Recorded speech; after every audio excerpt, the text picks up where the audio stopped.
There's something deeply unsettling about silence.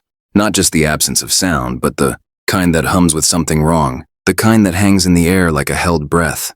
That's the kind of silence neighbors began noticing, from a lonely little farmstead in Bavaria, where smoke stopped rising from their chimney, where a child didn't show up for school, where nobody answered the door anymore, and what investigators would find days later. Behind that door, beneath the hay in the barn, and under the sheets in the bedroom would shake even the hardest men to their core. 'Cause this wasn't just a murder. It was methodical. It was intimate. And it was as if someone had been watching them for weeks. And over 100 years later, we still don't know who did it. But what we do know is how it happened. And this is the story of Hinterkaifeck, one of the most disturbing unsolved crimes in history. Crime, conspiracy, cults, serial killers, and murder. All things that I love to consume, and I know you do too. You sick, twisted, beautiful, intellectually minded freak. Didn't expect that, did you? I came at you with the sexy voice. But anyway, today we are going through a horrifying case. A case that's horrifying also because it is unsolved. And not only that, it pretty much will never be solved because of how long ago it was. But I find it extremely interesting. One of the most interesting cases I've ever researched. So without further ado, let's unbuckle our seatbelts, go Mach 5 down the highway, slam on the brakes, and bust through this windshield into this unsolved case together. Music, oh my gosh, guys. I cannot believe I didn't know about this sooner, to be honest. So, I've personally been sleeping on a cotton pillowcase my entire life, thinking they were totally fine. But turns out they've been working against my skin and hair this whole time. But my saving grace has been Blissy Silk pillowcases. And they have been a complete game changer. So here's the thing about Blissy. They actually help you see healthier skin and hair in just weeks. And I'm not just saying that because they were voted the best gift of 2024, which I highly recommend. You can give it to somebody. Get your own, but you can also give it to somebody. The difference between this and those cheap satin pillowcases is night and day. Satin is made from synthetics, and it's actually really rough on your hair and skin, more so than you would think. And there's a reason it's on the cheaper side. But Blissy Silk, it has these incredible anti-aging properties that actually reduce fine lines and wrinkles over time. Not to mention, it eliminates frizz, preserves your hairstyles, and protects color-treated hair, which is very important. Especially because I'm a hairdresser. Okay, I appreciate these things. And my dermatologist actually recommended silk pillowcases to me. And Blissy is dermatologist, tested and clinically proven to not clog pores, unlike cotton that can actually trap bacteria and oils. And the silk fibers in the pillowcase are naturally hydrating, so they keep your skin moisturized all night long, which is really nice for me because I have really dry skin. Plus, they're antibacterial and hypoallergenic, which is amazing for sensitive skin. And I like this as well. They're naturally cooling and breathable. No more waking up all sweaty in the middle of the night. But I have personally been sleeping so much better since I switched. And the best part is that they're actually really easy to care for and machine washable. I was worried about that one, but you can't. And they have over 70 colors, including these new Wicked and Harry Potter lines that are so cute. And not to mention, Blissy has also been featured on Live with Kelly and Mark, The View, Oprah Daily, and Good Morning America. And they've sold over 3 million pillowcases for a reason. So personally, I've been using my Blissy pillowcase for about 2 months now, and the difference is incredible. My hair doesn't have that weird dent in it when I wake up anymore. And my skin just feels softer, and I actually notice that I have less breakouts. I honestly just wish I made the switch years ago. And because you're a listener, Blissy is offering 60 nights risk-free, plus an additional 30% off when you shop at blissy.com CCM. That's BLISY.com CCM and use code CCCM to get an additional 30% off. So make sure to go check out Blissy, and thank you so much to Blissy for supporting this channel. Let's get back to it. In the early 1920s, the Hinterkaifeck farmstead stood in lonely isolation amidst the woods in Bavaria, Germany. It was located near the tiny hamlet of Gruber, about 70 kilometers north of Munich and half a mile behind Hinter, the village of Kaifeck. And this farmstead was home to Andreas Gruber, who was 63 years old and was the patriarch and a seasoned farmer known for his gruff, reclusive demeanor. And living with him was his wife, Satila Gruber, who was 72 and was a devoutly religious woman who helped around the household, and their widowed only daughter, Victoria Gabriel, who was 35 years old, also resided at Hinterkaifeck with her two young children, Kazilia Gabriel, who was 7, and Isef Gabriel, who was 2. So, Victoria's husband, Carl Gabriel, had been killed in World War I in 1914, leaving her to raise her children on the family farm. It's just so heartbreaking. It's heartbreaking to think how many women were widowed, especially during that time, and had to raise their kids on their own. It's just heartbreaking, and it just makes this entire story even more heartbreaking. But anyway, rounding out the household was Maria Baumgartner, who was 44 years old and was the maid who arrived at Hinterkaifeck on March 31st, 1922 to begin her first day of work. So, despite living in a tight-knit rural community, the Gruber family largely kept to themselves and had a reputation for secrecy and scandal, and dark rumors would kind of swirl about the family. And these rumors, combined with the farm's isolation, cast an uneasy shadow over Hinterkaifeck even before the events of that fateful night. So as March 31st, 1922 dawned, none of the farm's 6 inhabitants could have imagined it would be the last day of their lives. And outwardly, the Grubers were a 3-generational farming family, living under one roof, but their domestic life was far from ordinary. Victoria Gabriel, for example, widowed for several years, was financially and emotionally dependent on her domineering father, Andreas.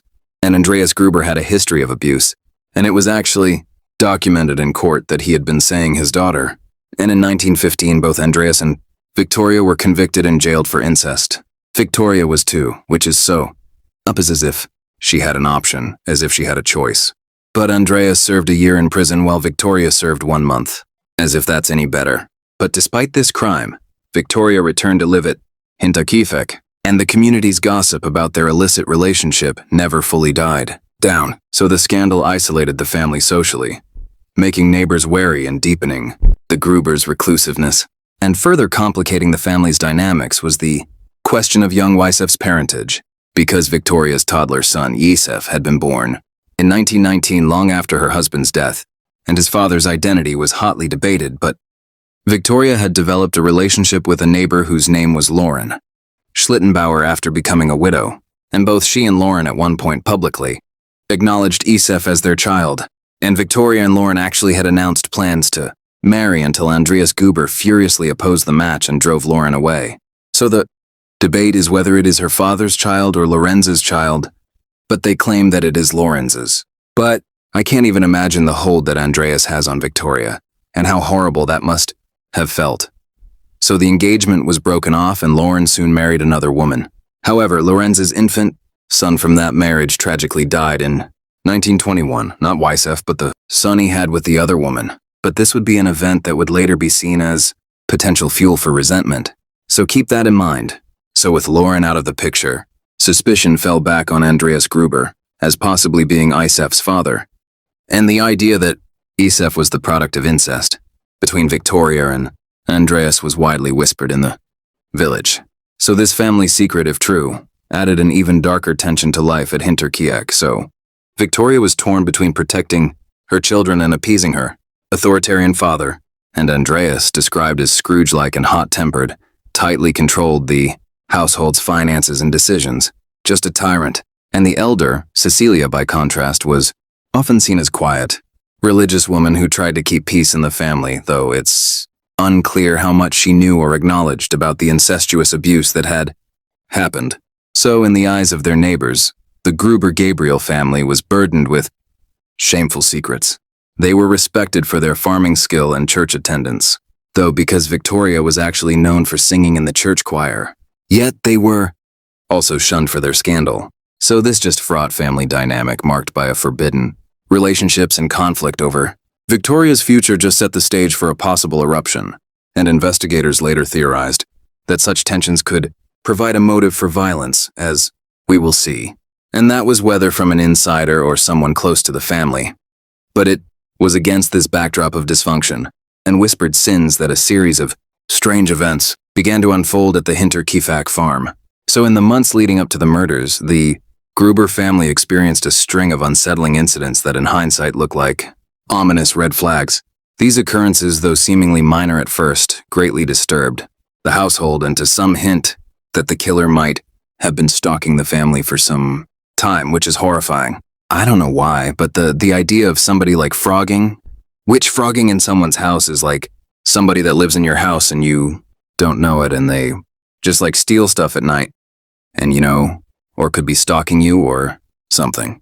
It's just like the creepiest thing to me.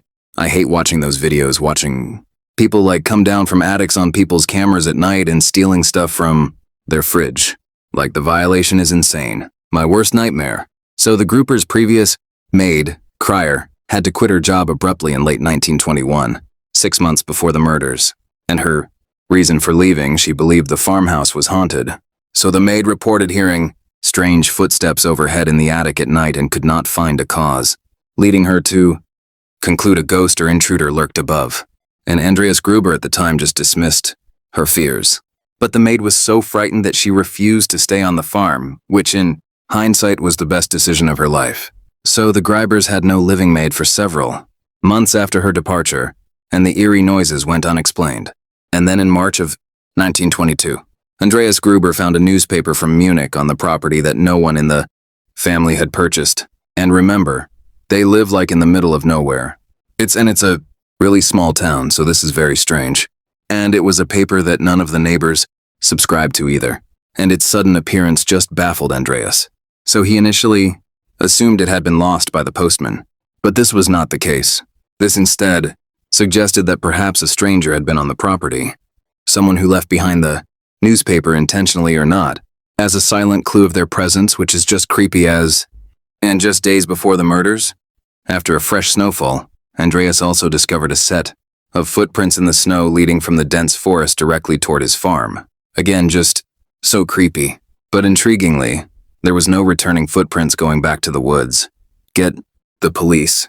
So, the single trail of steps ended at the farm's machine room door, where Andreas also noticed the lock was broken. So it appeared as if someone had approached the farm outside of the woods, tried to enter the machine room and never left. And this discovery deeply alarmed Andreas. So, he mentioned these mysterious tracks to a few neighbors, but oddly refused any help and did not report it to the police, which was the worst mistake of his life, and just solidified what a piece of selfish he is. But it was around the same time one of the family's house keys went missing as well, without a trace. So the Grubers had 2 sets of keys for the house, and suddenly one could not be found. Everyone was looking for it, but they could not find it. So this disappearance, along with the strange footsteps and footprints, strongly suggested that an intruder might have secretly gained access now to the house, and Andreas suspected someone had stolen a key, but again, he did not inform authorities of this disturbing development. And then Andreas also reportedly found that someone had attempted to pick the lock of the tool shed on the farm, in addition to the machine room. Just like I don't even like 85 red flags going off right now that someone is clearly stalking, or being an intruder and he's doing nothing about it, which just kind of makes you think like what else was going on in the household, that he couldn't get authorities involved when he knew that someone was either trying to break in or had already broken in. It makes me squeamish. So in retrospect, all of these events form an eerie pattern. Footsteps in the attic, unexplained tracks from the forest, a lost key, odd noises, and a sense of just being watched because the family reported just having that weird feeling of being watched. And it seemed as though someone was infiltrating the farm's sanctity, testing the locks, and observing the family's routines, and each incident was small enough to write off as coincidence or imagination at the time. Not to me, but okay. And unfortunately, those clues were not acted upon because of the peace of Andreas. So the Hinterkaifeck family just carried on with daily life. No matter how upset or concerned or scared that the family was, remember, Andreas was just this tyrant in the household, and what he said went. So everybody just tried to act like everything was normal and just tried to act blissfully unaware to the fact that they were likely under surveillance by a killer who was meticulously planning their deaths. So Friday, March 31st, 1922 started off ordinarily enough on the Hinterkaifeck farm, but it would end in horror. Because despite the recent unsettling incidences, Andreas and his family went about their normal routines with no idea that danger was closing in. So they would tend to the livestock, work the barn, and performed household chores. But that afternoon, the Gruber's new maid, Maria, arrived at the farm to begin her employment. Remember, this was her first day on the job. So Maria, who was 44 years old, had been hired to replace the previous maid who fled in fear. Remember the person that heard the footsteps on the ceiling? And Maria's sister would escort her to Hinterkaifeck and help her get just situated, and then departed in the late afternoon, unknowingly becoming the last outsider to see the family alive. And for Maria, it was an opportunity to start fresh. And for the Grubers, it was just an extra pair of hands to help with the farm work. But as the evening approached, a tense atmosphere seemed to hang over Hinterkaifeck.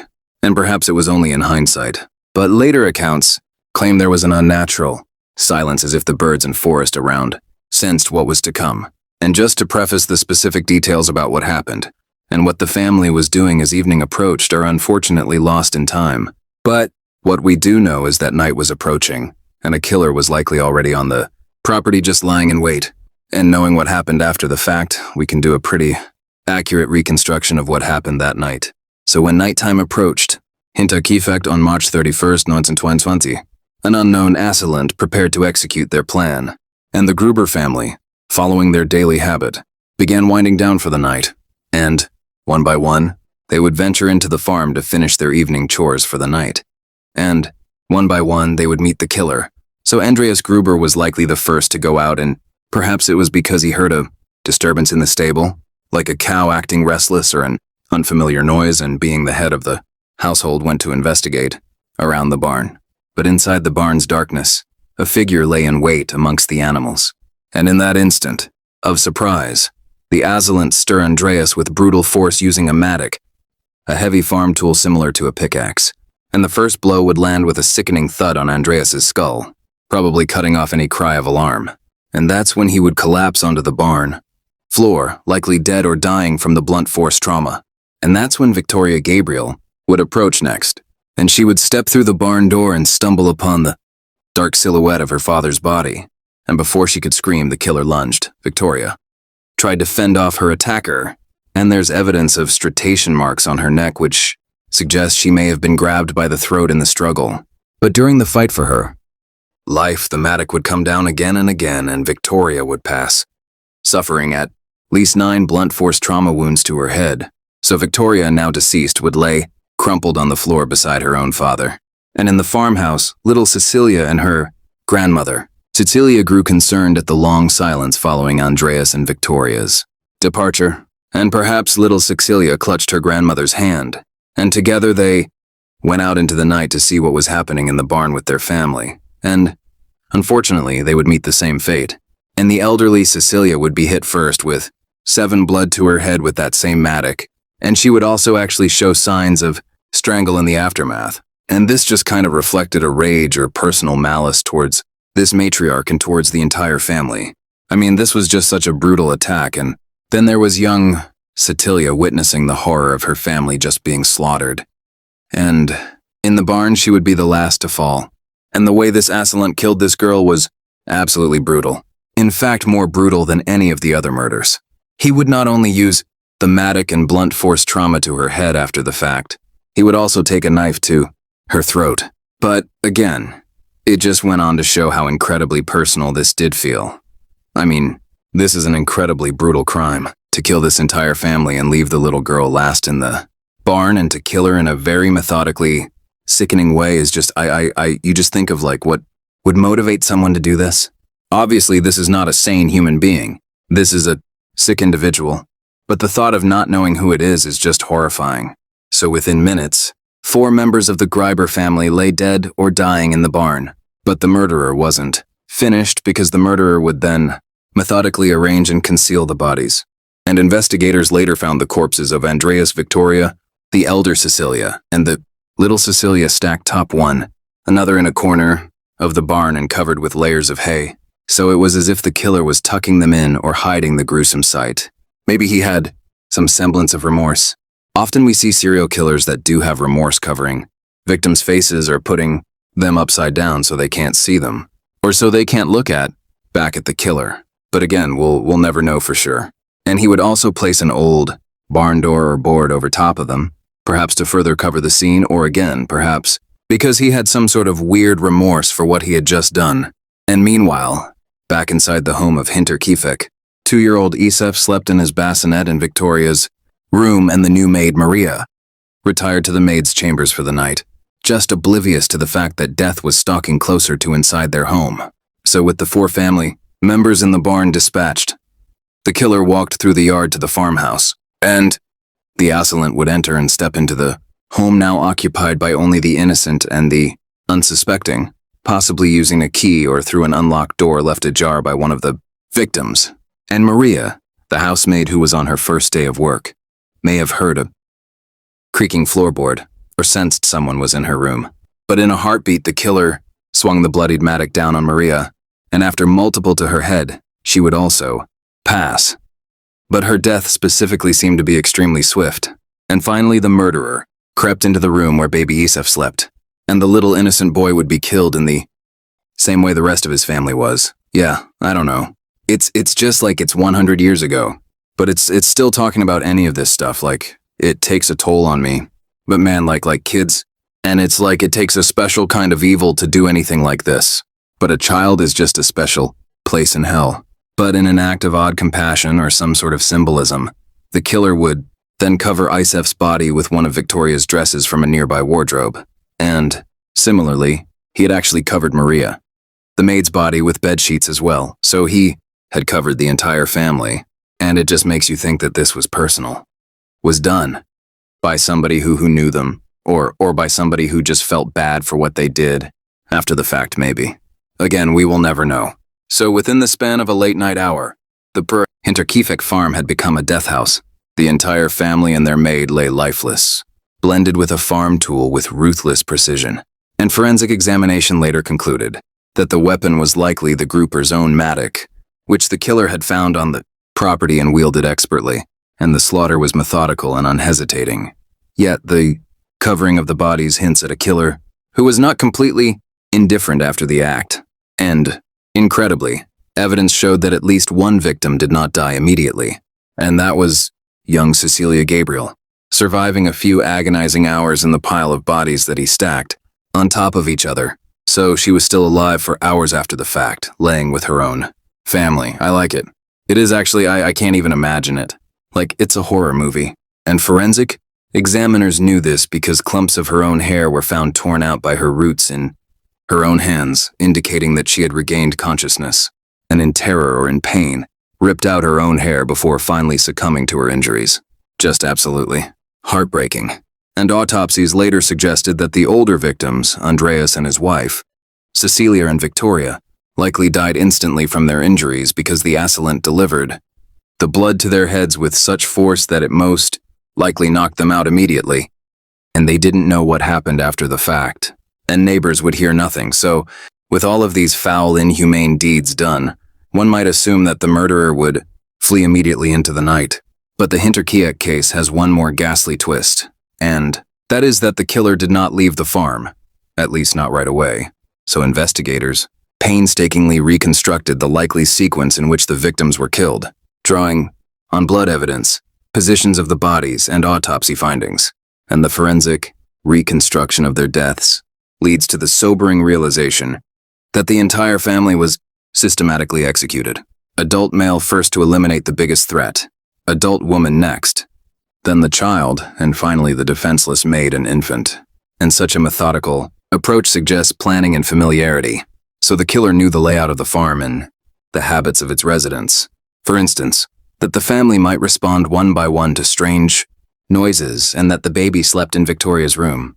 There were no signs of firearm use or overt struggle either, because all the violence was inflicted with a melee weapon at close quarters in a very confined space and with surprising stealth. And the order of deaths is also telling in terms of motive, because the fact that every single person, including the 2-year-old Isef, was brutally murdered indicates the assailant's goal was to leave no witnesses and completely annihilate the family line. So this was more than just a quick crime of opportunity. It had all the hallmarks of an extermination driven by deep anger or hatred. And as one police inspector later noted, the ferocity of the killings and targeting of even the baby suggests a personal vendetta at play. And perhaps the most unsettling aspect of the Hinterkaifeck murders is what happened after the family was dead. Because instead of fleeing immediately, the killer remained on the farm for several days, living among the 6 corpses.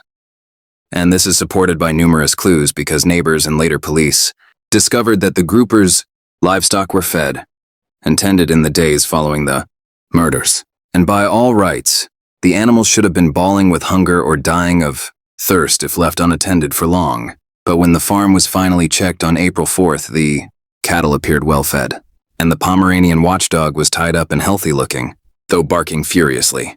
And this suggests that the murderer was comfortable enough and sufficiently familiar with farm work to maintain the daily routine and keep the animals calm, which is all kinds of up. I again, like I can't even wrap my head around the case. Like I can't imagine that this is real, but it very much is. And it's just incredibly sickening. And also inside the house, evidence showed that the killer helped himself to the family's food supplies because the entire supply of bread in the kitchen had been consumed and slices of meat had been cut from the pantry stores and the stove had been used to cook meals. And even neighbors reported seeing smoke rising from the chimney over the weekend, indicating that someone had lit fires after the family was dead. In fact, on the night of April 1st, the night after the murders, a passerby named Michael Plell walked near Hinterkaifeck and noticed the oven was heated and emanating a foul smoke. And he also recalled that a figure with a lantern appeared in the yard and shone the light into his face, causing him to hurry away, uncertain of what the heck was going on. And the smoke from the chimney had, quote, a revolting smell, perhaps from the killer burning something, but that we don't know what it was. And this strange encounter wasn't reported until later, but it's a haunting confirmation that the killer was indeed active on the farm the next night. And when searchers finally entered the farm on April 4th, they found things in relative order. Aside from the horrifying discovery of the bodies, there was no sign of ransacking or chaotic vandalism. And despite having days on site, the killer did not steal the large sums of money and valuables that were in the household. And police later found hefty cash, reserves untouched in the drawers and the cabinets. Now this guy was here for days and days cooking and cleaning and doing all this stuff. Of course he would see this though, the money in the drawers, but he didn't take any of it because Grubers were fairly well off. People who distrusted banks, so they kept cash at home. And it's assumed that this person would know that. So, this effectively ruled out any sort of robbery motive because any stranger bent on theft could have taken the money and vanished long before the bodies were ever found. And the fact that nothing of major value was taken, yet the perpetrator stayed, just underscores that the motive was personal rather than financial. So it's as if the murderer's primary concern was ensuring that the family was annihilated rather than taking any of their possessions for their own enrichment. So all of these post-murder activities paint a portrait of a calculating, cold-blooded individual. The murderer exhibited a nerve and familiarity that is truly just frightening, feeding livestock, eating meals, and keeping house as if nothing had happened. And perhaps they were waiting out a storm or ensuring no immediate suspicion arose from the farm going silent by doing chores and tending to animals. The killer may have tried to ensure that from the outside, Hinterkaifeck looked normal for a few days and it would work. And another example of this working is on April 1st, two coffee salesmen who stopped by noticed a smoke from the chimney. Though no one answered the door when they knocked, so they just left, assuming no one was home, or they were just busy. So the killer's prolonged presence just also suggests they felt secure and unhurried, unbothered even, and just confident that no one would drop in unexpectedly, just further hinting that he might have been intimately familiar with the family's neighbors and routines. So sometime on April 3rd or early April 4th, the murderer finally left the family farm, likely under the cover of night. And by the time worried neighbors arrived to investigate, the farm was eerily quiet, except for the distressed barking of the dog and the livestock lowing in their stalls.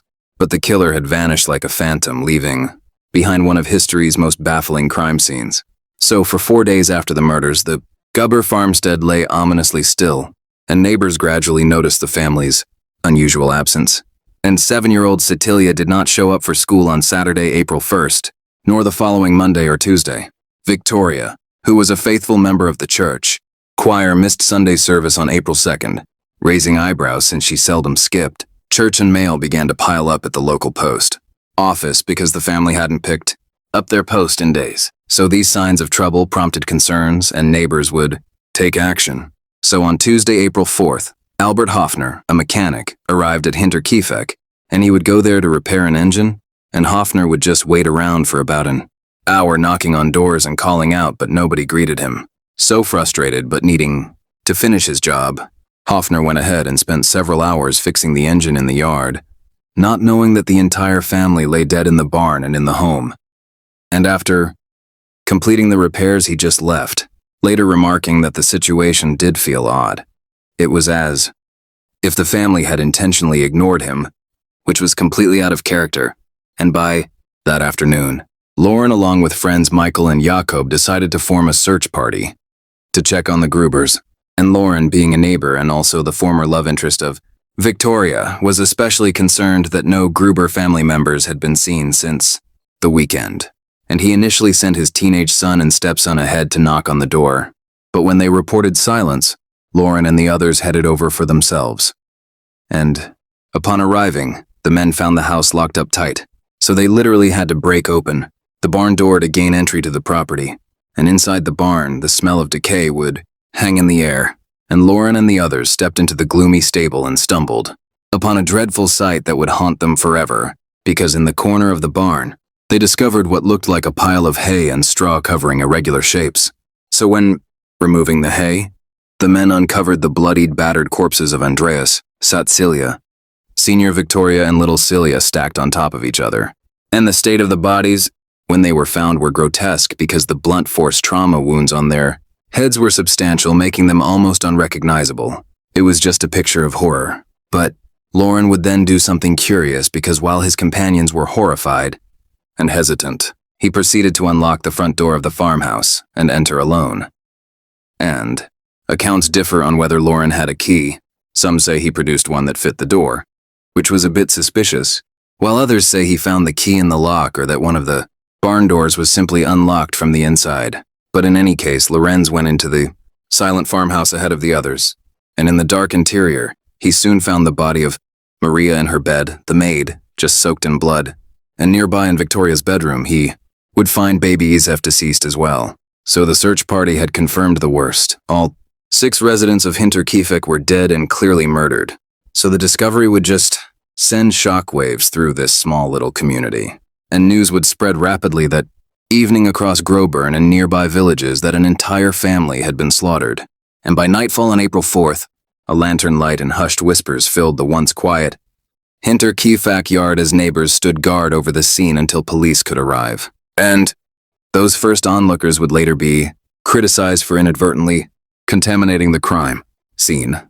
But in the moment, they were just villagers grappling with the enormity of what had just happened. And of course, back then, we didn't know anything about forensics, really. But they could just not comprehend who would commit such a monstrous act. And was the killer some outsider who had fled, or were they a local?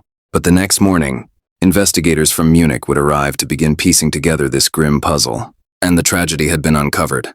But the real mystery was only beginning, because who the hell killed the Gruber family and why? And the answer would prove frustratingly elusive.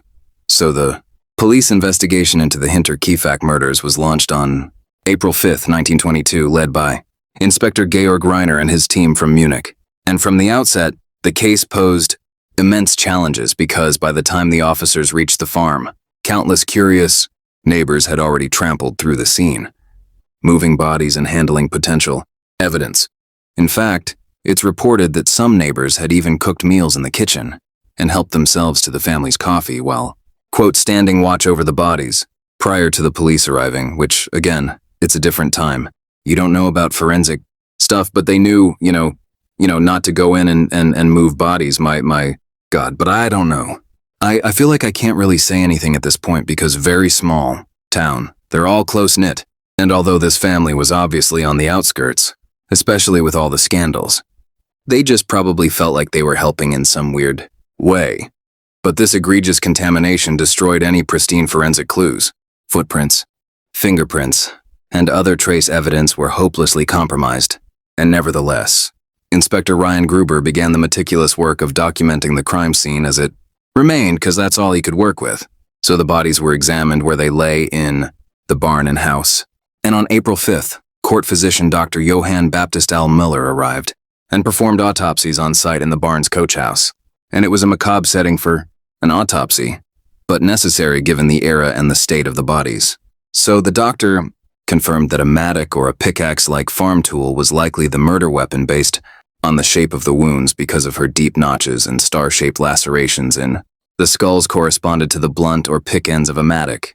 But strangely, no mattock was immediately found at the scene during the initial search, leaving investigators perplexed about the weapon's whereabouts.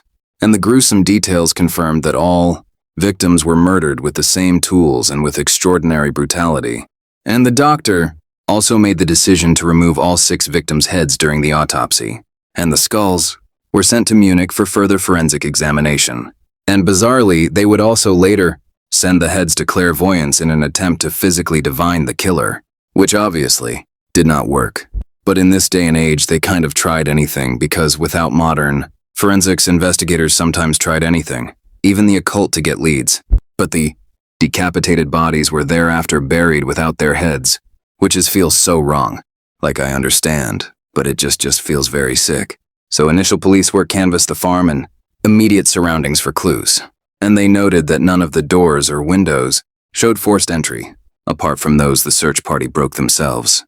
And this hinted that the killer either had a key or accessed the house while it was unlocked, lending weight to the missing key incident reported, because remember, it was reported by Andreas, but he said, "No, we don't need any help. It's fine." And in the attic, investigators found evidence that someone may have been living there for some time, because they discovered makeshift bedding in the loft and some food scraps, as well as human feces in the corner of the attic. And this creepy find just supported the former maid's claims of hearing an intruder in the attic, and it suggests the murderer perhaps hid in the attic loft in the days or even weeks leading up to the crime. It's just spying on the family, just surveying the situation. And they also found footprints in the dusty rafters and disturbed layer of dust, indicated a recent occupation. So despite the challenges, the investigation did uncover several key clues and findings that directed suspicion and informed theories. And it would become indisputable that the perpetrator remained at Hinterkaifeck for several days after March 31st, after the night of the murders. And all the evidence of animal care and meal preparation was documented by police. And this fact shaped the profile of the killer entirely. He was likely local or connected. Someone who felt at ease, literally living with the dead and confident enough to linger.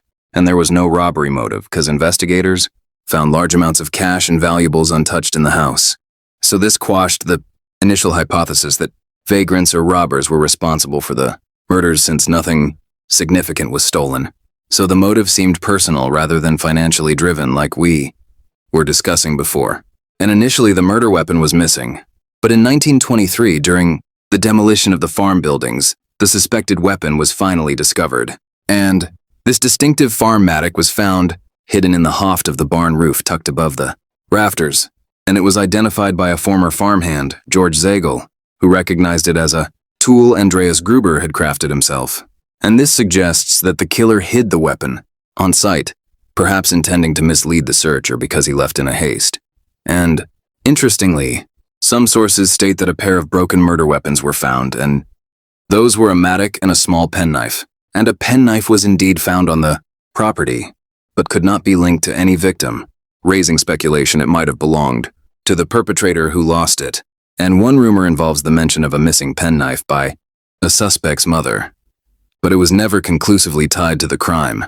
And in addition to all the aforementioned forensic findings in regards to the bodies themselves, the discovery of little Satya's suffering was crucial in understanding the timeline of the murders and indicated the killer did not return to deliver a stroke of mercy to a still living victim, or perhaps just didn't realize that she was still alive, which is what I'm assuming. And crime scene analysis deduced the staggering order in victims were likely drawn to their deaths, and the fact that the barn was likely used to isolate and kill multiple victims without alarming those in the house was a significant insight. So investigators tested the scenario by seeing if noise in the barn could be heard from the living quarters and found that the barn noises were muffled, meaning those inside the house might not hear screams or thuds from the barn. And this made the scenario of sequential luring completely plausible, though one police report noted skepticism that all 4 would wander one by one without someone raising an alarm. And based on witness last sightings, the family was last definitively seen alive on March 31st and the condition of the bodies when found, so the murders were estimated to have occurred on the late evening of March 31st, 1922, and investigators would take particular note of Lorenz's behavior during the discovery, and they found it odd that he had entered the house alone and allegedly unlocked the door with a key. And Lauren allegedly claimed he was searching for his son. Isef worried the child might be alive or deceased. Still rudimentary in comparison to modern forensics, obviously, so there was no DNA analysis, no security cameras, and no centralized databases of suspects, so they did not have a lot to work with. So the case relied on witness testimony and just basic detective work, and the concept of criminal profiling was in its infancy at this point, though they did surmise that the killer was experienced with farms and possibly had a personal vendetta, and had modern methods like blood typing, which did exist but was not widely used in crime scenes yet, or later DNA been available. Maybe something could have been gleaned from the copious blood or hairs or fibers, but instead, the investigators had to mostly infer from circumstantial evidence, which even today doesn't usually hold up in court. And the fact that the murders were discovered 4 days after the fact gave the perpetrator a huge head start, and by April 4th, any murderer could have been long gone or could blend back into normal life if he was a local. And the passage of time also meant any physical signs beyond the farm, i.e., the footprints in surrounding fields or blood on roads, might have degraded or been erased completely. So, as the investigation wore on, police were pulled in many different directions by various leads, and at different times the blame seemed to shift from one suspect to another, but each promising theory hit a dead end. And the evidence was all largely circumstantial. Like we mentioned, for example, a neighbor having a key or someone making a suspicious comment. They were all intriguing for sure, but not proof of any kind of murder. And just the absence of any sort of confession or eyewitness put the case in just a permanent limbo. But the gruesome nature of the crime attracted intense public interest and media coverage. And under the pressure to deliver results, investigators tried unconventional avenues. And as previously mentioned, the victims' skulls were sent to Munich, not just for forensic study, but also to a series of clairvoyants, otherwise known as mediums, who attempted to, quote, read the murders physically, but, unsurprisingly, these occult experiments yielded no usable clues. Also, how could you ever, use that in court? You couldn't, they were just trying anything. And the public nature of the case also meant that rumors just ran rampant, complicating efforts to discern truth from fiction. And the Hinterkaifeck case file was periodically reopened over the years, but critical evidence had been lost or just decayed. And the victims' skulls, for instance, went missing during World War II, and they were likely destroyed during Allied bombings on Munich. And this prevented any later re-examination of wounds with advanced techniques, and key witnesses and suspects just died off over time, taking any sort of secrets with them. By 1955, the official case was closed and deemed unsolvable with the available evidence. And in 1986, the last interrogations were conducted by an aging detective, familiar with the case, but nothing conclusive emerged. But despite these hurdles, the police did their best for the era, and they managed to produce a list of hypothesized suspects and motives that covers a spectrum of possibilities from family secrets to random drifters. But no one was ever charged, and the investigatory groundwork allows us to explore the major theories that arose, each with its own fascinating if unproven story. So, over the decades, the Hinterkaifeck murders have generated many theories and suspects, and Theory 1 being family member incest cover-up motivation to conceal or avenge the incestuous relationship between Andreas Gruber and his daughter Victoria. And the idea is that the murders were driven by disgust or rage over the family's dark secret of incest, perhaps to prevent it from becoming public or continuing. And this theory posts either a family member or someone very close to the family as the killer, since all immediate family members except the victims are dead. The primary suspect in Whispers was Carl Gabriel, which was Victoria's husband, who, if alive, would technically be family by marriage. But Carl had reportedly died in World War I, but some speculated he actually survived and returned for revenge. Alternatively, some pointed to Lauren, not a blood relative, but intimately involved with the family, as someone who might have wanted to hush up a scandal, especially if baby Isef truly was Andreas's son and not his. And another angle considered whether Andreas Gruber himself could have killed his family in a twisted quote, "If I can't have them, no one can," scenario relating to Victoria. But this just collapses since Andreas was himself killed and there was zero evidence of murder slide. And there were two is that it was a neighbor or it was a local dispute, maybe a bitter personal dispute with the family, whether from jealousy, revenge, or anger, possibly related to property, money, or relationships. This often centers around Lauren, the neighboring farmer, who had a complex history with Victoria and Andreas. So Lauren is again a chief suspect in this theory. And as a neighbor in a small community of Kaifeck, Lauren knew the Grubers very, very well. And he also knew the area very, very well, and the schedules of people and what happened, and everything. And Lauren had disputes with Andreas and Victoria. And some say that Lauren and Andreas often argued over field boundaries or Andreas's treatment of Victoria. And if not Lauren himself, the suspect would be someone local with a grudge, as Andreas did have a rather difficult personality. But no other neighbor had a clear motive or close involvement that we know of. And the police questioned Lauren's extensively and even reportedly took him into custody at one point, but they never found concrete evidence to indict him. And his calm demeanor at the scene could be attributed to shock or a pragmatic farm life attitude. Lauren also successfully sued several people for slander who openly called him the murderer, and he maintained his innocence up to his death in 1941. And decades later, the 2007 Police Academy review of the case indicted they had a prime suspect who, out of the respect for living relatives, they wouldn't name. And though not officially confirmed, many believed that this was a reference to Lauren being the murderer. Thus, the vengeful neighbor theory remains one of the strongest in the public's minds.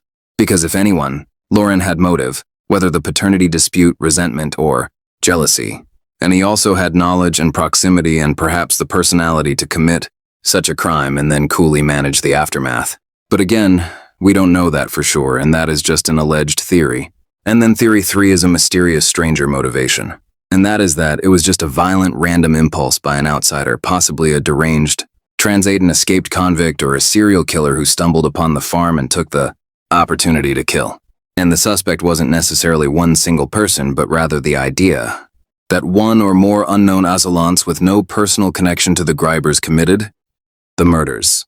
And some have suggested this could have been a drifter with military background given the precision of the killings, or even a known serial murderer from abroad. And a modern variant of this theory is that it was the work of Paul Muller, a German-American serial killer positioned by authors Bill James and Rachel McCarthy James to have murdered dozens of families in the early 1900s, including the infamous axe murders in the U.S., and Muller, they suggest, may have returned to Europe and continued his bloody trail, with Hinterkaifeck fitting his MO. And initially, police did suspect vagrants or roaming criminals. There were reports around the time of two suspicious figures seen near the woods around Hinterkaifeck on the night of April 1st.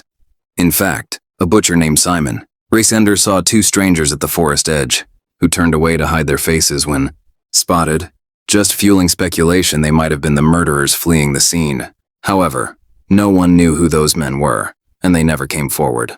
But what lends some credence to the stranger theory is the similarity of the crime to the other family massacres. Because in the U.S. between 1911 and 1912, a spat of farm family axe murders occurred near rail lines. For example, the Valisa case and the Iowa case, where entire families were blended with an axe at night by an intruder who often lived in their house for a short time, just like Hinterkaifeck. There's also a Criminal Minds episode on this. This one is like burned into my brain and I can never rewatch it. And at the crime scene in the Iowa crime scene, there are a lot of parallels. There's isolation of the victims, use of farm tool, weapon, stacking bodies, not stealing valuables, possibly driven by psychosexual motive. And they theorize that Muller killed families with prepubescent girls present due to the twisted attraction. And Hinterkaifeck indeed had a young girl victim. And the authors rate the chance that Muller was the Hinterkaifeck killer as a, quote, toss-up. Possible, but not provable. And another stranger suspect proposed was an unnamed thief or convict who had learned of the farm's reputed wealth. And according to the account, a man named Peter Weber had in 1919 told fellow laborer Yosef Betts about a remote farm with an old couple, hinting they could rob it easily, even suggesting killing the old man Andreas for his money. But Betts didn't bite at the offer, but later testified about Weber's statements. Perhaps Weber or an associate decided to carry out this plan later on. However, if robbery was the intent, not taking the money undermines that idea completely. and I don't really buy that idea. But it's possible, I guess, that the crime started as a burglary, but escalated to murder and the panicked thief left without looting, I guess. But the methodical staying on the farm argues against a panicked exit, so I think that one doesn't fit at all. But the serial killer one could work. It absolutely could work.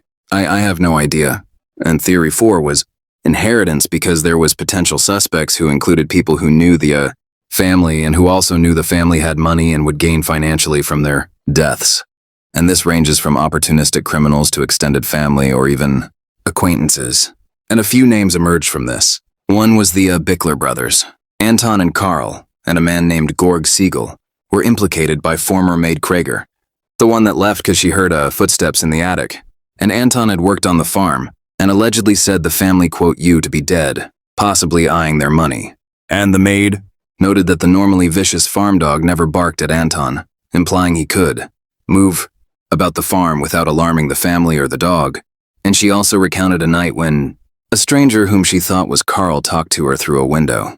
So the Becklers and Seal were suspected of plotting a robbery, knowing the farm layout and fortune.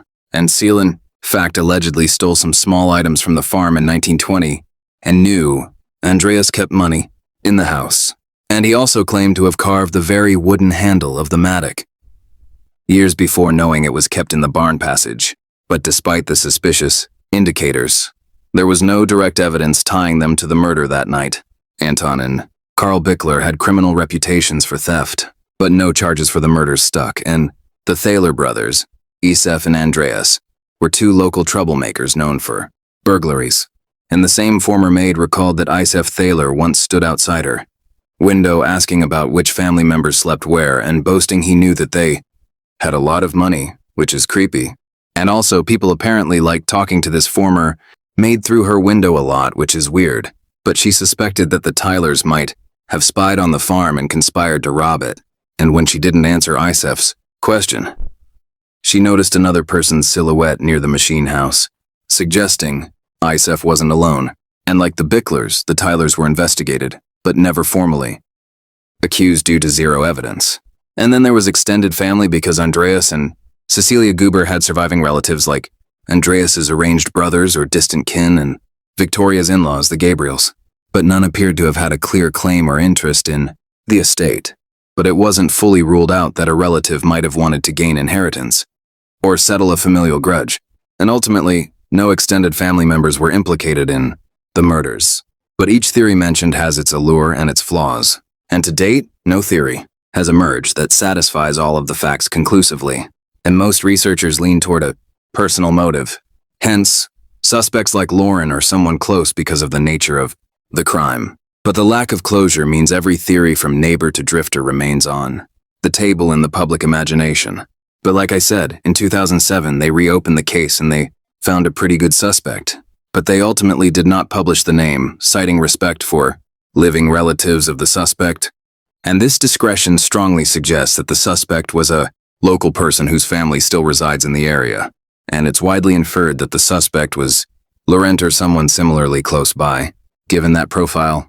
So essentially, the 2007 review privately solved the case to their own satisfaction, but without any new hard evidence. It remains an educated conclusion rather than a prosecutable finding. So it's still unsolved, technically. Essentially, they're just making a pretty good scientific guess, but that does not mean it's solved. So in the absence of any sort of official resolution, the Hinterkaifeck murders have passed into legend as a cautionary tale of an unsolved crime. And the Gruber and Gabriel family members were laid to rest in a cemetery in Wadhofen, and their grave became something of a local shrine bearing a simple memorial marker with an inscription, while notably their skulls never returned. And the farm itself no longer exists, and it was leveled in 1923, and today only a small shrine with a cross stands near the site known as the Hinterkaifeck Memorial. And for decades, villagers would visit it to pay respects and ponder the mystery. And I think a mystery it will remain. Just all we can do is remember the lives that were lost and sending all the love and prayers to relatives of these people. But with that, that is the Hinterkaifeck case. A lot of you recommended this case, I always do. Videos which you guys recommend. So let me know what other cases you want me to go over down below. I've been really liking going, around the world and kind of getting out of the States and Canada and stuff. So if you have any more international cases, I think that is awesome. And local cases are good too, especially unsolved ones, because I think putting them back on the map is really important. But with that, just please, stay safe out there and I will see your beautiful face in the next one. Alright,